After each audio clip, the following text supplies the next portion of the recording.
Hello, everyone. I'm Jefferson Clark. I am work for the Localization Institute, and I'm here with Jan Grodecki. He is teaching our newest class, ReadySetGo class, called Internationalization in the Times of AI.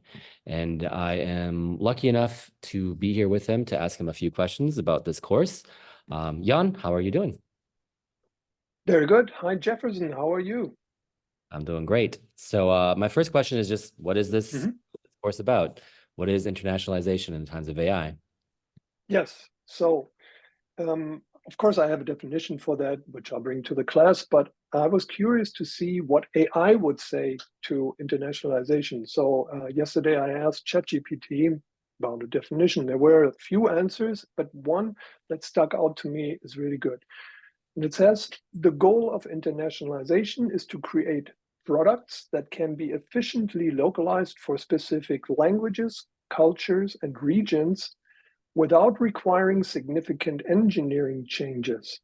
And that's really the essence of it.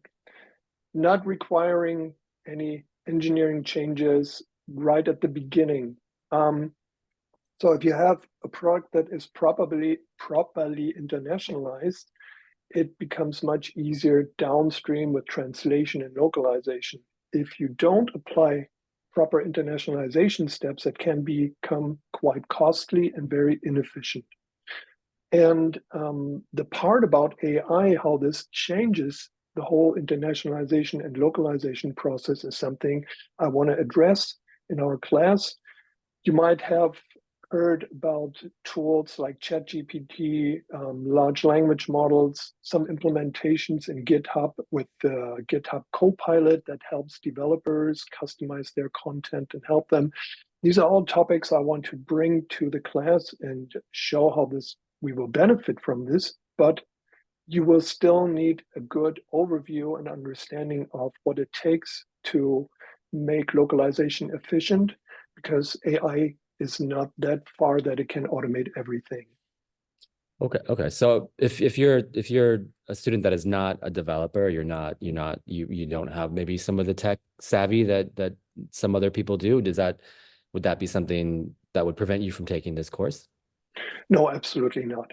I mean, we're talking a little bit about and for developers, but in my opinion, everybody is somehow involved in bringing a product to a market outside of the US should have a good understanding of what it takes and what it is that internationalization brings to the whole localization and adapting software or content for different audiences.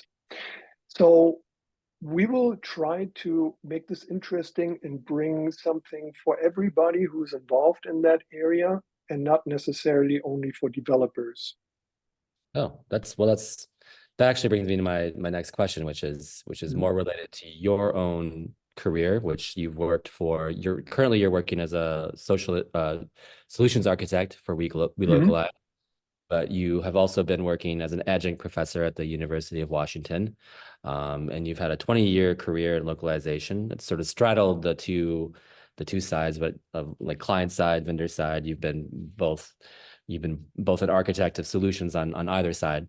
So who is this class going to benefit the most, do you think? Who is this class for? I think both sides, client and provider or localization service providers as well. Throughout my career, I have seen many companies struggling with the localization, mostly because localization was always an afterthought. And had designers, developers thought about localization up front and everybody had a good understanding what the different steps of bringing a product to international markets takes, then it would have been a lot more efficient and less costly in the whole process. So I would say everybody who's involved in localization, be it client side, be it LSP side, localization service provider side, would benefit from this class. Right. Well, I think that does it for my questions. I am extremely looking forward to this course that you're going to be teaching, April 17th. You can check it out at the Localization Institute.